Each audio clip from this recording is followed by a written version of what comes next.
का हम आप जप कर रहे हैं। यह महामृत्युंजय मंत्र शंकर जी के बहुत प्रिय भक्त थे, जो राक्षसों के गुरु थे और जिनका नाम शुक्राचार्य। उन्होंने इस मंत्र को प्राप्त किया है। इस मंत्र को उन्होंने प्राप्त किया है, समझ रहे हैं। अब इस मंत्र को प्राप्त करने के लिए वो साधना किए। इसी मंत्र को पहले की भाषा में और शास्त्रों की भाषा में मृत संजीवनी मंत्र कहते हैं। जो मरे हुए व्यक्ति को भी जिंदा करने की सामर्थ्य रखता है। समझ रहे हैं? ये मंत्र को प्राप्त करने के लिए शंकर जी के लिए अघोर तपस्या की, लेकिन शंकर जी ने इस मंत्र को दिया नहीं। तब ये शुक्राचार्य जी किसी पेड़ के नीचे अपने पैर को रस्सी से ऊपर बंधवा दिया और जमीन में आग लगवा दिया।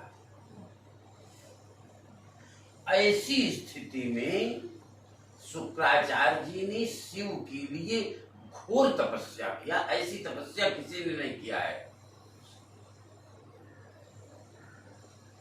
और इस तपस्या से खुश होकर के शंकर जी ने मृत संजीवनी मंत्र दिया।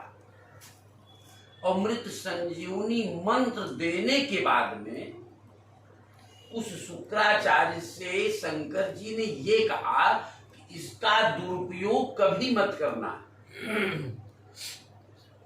इसका सदुपयोग यदि करोगे तो ये बहुत ही प्रभावशाली मंत्र है, मरे हुए व्यक्ति को भी जिंदा कर सकता है।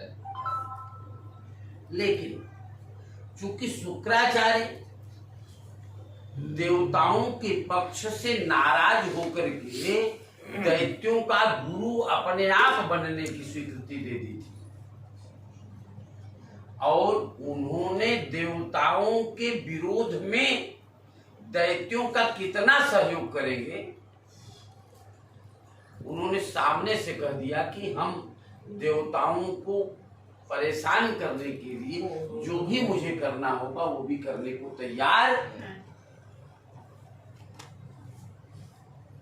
तो देवताओं की तरफ से और दैत्यों की तरफ से युद्ध हुआ। देवताओं ने दैत्यों को समाप्त कर देते थे, लेकिन ये शुक्राचार्य इसी मृत संजीवनी विद्या से सारे राक्षसों को पुनर्जीवित कर देते थे।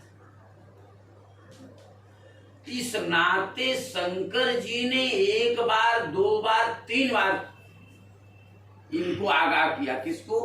शुक्राचार्य को आगाह किया कि ये ठीक नहीं कर रहे हो, तुम मंत्रों का दुरुपयोग कर रहे हो, मंत्रों का दुरुपयोग कर रहे हो, ये ठीक नहीं कर रहे हो।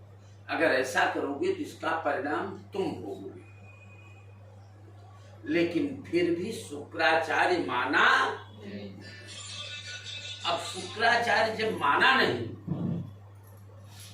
तो शंकर जी कुपित हो गए और शंकर जी कुपित होकर के शुक्राचार्य को लीन ले गए, जैसे गणेश जी ने अनलासुर को ले लिया था।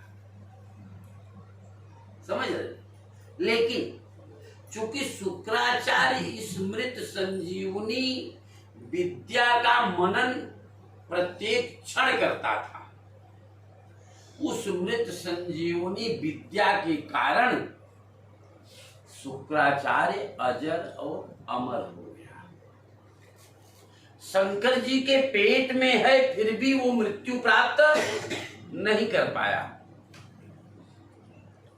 उस मंत्र से प्रभावित होकर के शंकर जी ने कहा कि अब तुम इस मंत्र को समाज के कल्याण के लिए पृथ्वी पर इसका प्रकाश डालो, जिससे मनुष्य लोग इस मंत्र का लाभ प्राप्त कर सके। अभी राक्षसों पर यह मंत्र मत प्रयोग करो। अगर ऐसा कहते हो तो इस मंत्र के प्रभाव से हम तुमको पुनर्जीवित कर देंगे।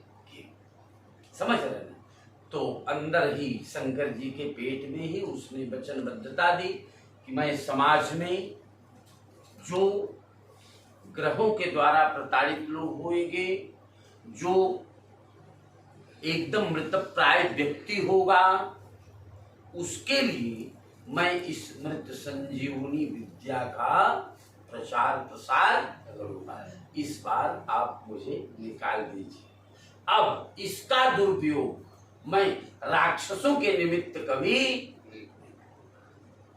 तो वह शंकर जी अपने मूत्र के मार्ग से,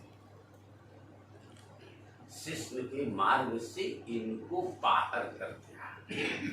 तब से ये समाज में इस महामृत्युंजय मंत्र का प्रकाश डाला।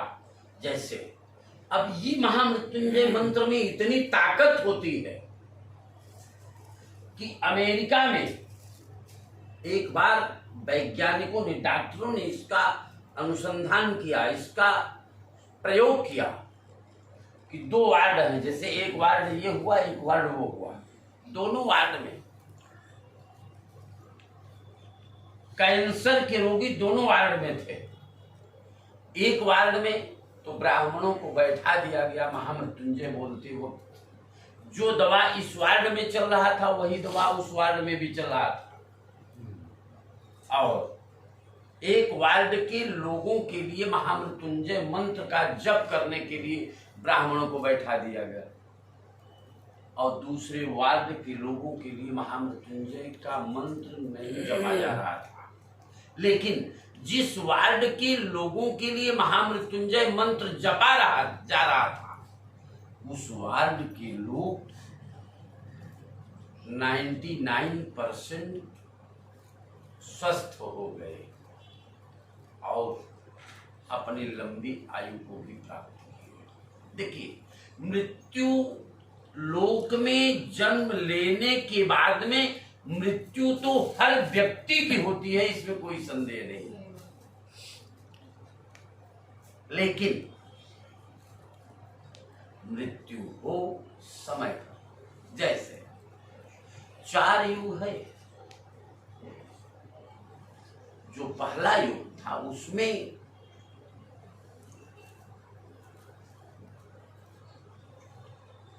बहुत ज्यादा उम्र थी लोगों की, समझ रहे ना? दूसरा उम्र आया, उसमें 1 सुन्ना कट गया। तीसरा उम्र आया, उसमें भी 1 सुन्ना कट गया। चौथा उम्र आया, उसमें भी 1 सुन्ना कट के 100 वर्ष की आयु कलयुग में एक मनुष्य की होती है। अब 100 वर्ष की आयु में 25-25 वर्ष की आयु को अलग अलग विभक्त कर दिया। क्या? प्रथमेन आर्जितम विद्या, माने 25 वर्ष की अवस्था तक व्यक्ति को ज्ञान अर्जन करना चाहिए, और 25 वर्ष की अवस्था तक व्यक्ति जो बनना चाहेगा वो बन सकता है, और 25 से 50 वर्ष की अवस्था तक जितना पैसा कमाना चाहेगा उतना पैसा कमा सकता है। तृतीय नार्जितम धनम, 50 वर्ष के बाद में अगर व्यक्ति धन कमाना चाहेगा तो वो नहीं कमा पाएगा, समझ रहे? और चौथी माने 50 वर्ष के बाद धन कमाइए, और 50 के ठीक बाद आपको धर्म कमाना चाहिए। धर्म कमाना माने जैसे ये सब व्यवस्था, ये धर्म की व्यवस्था होता है। क्योंकि शास्त्र ये कहता है कि तन पवित्र सेवा कियो, मन पवित्र हरिनाम, धन पवित्र कार्य कियो, होत त्रिविध कल्याण। और त्रिदेव है ब्रह्मा, विष्णु और महेश। त्रिदेवों में सबसे सस्ती पूजा शिव की होती है, और शिव जी का मंत्र ही कहा गया है, ओम ह्रौं ओम यूं सः भूर्भुवः स्वः त्र्यंबकम यजामहे सुगंधिम पुष्टिवर्धनम उर्वारुकमिव बंधनान् मृत्योर्मुक्षीयमामृतात् भूर्भुवः स्वरों यूं सः ह्रौं। बोलिए आशुतोष भगवान की जय, मृत्युंजय भगवान की जय हो।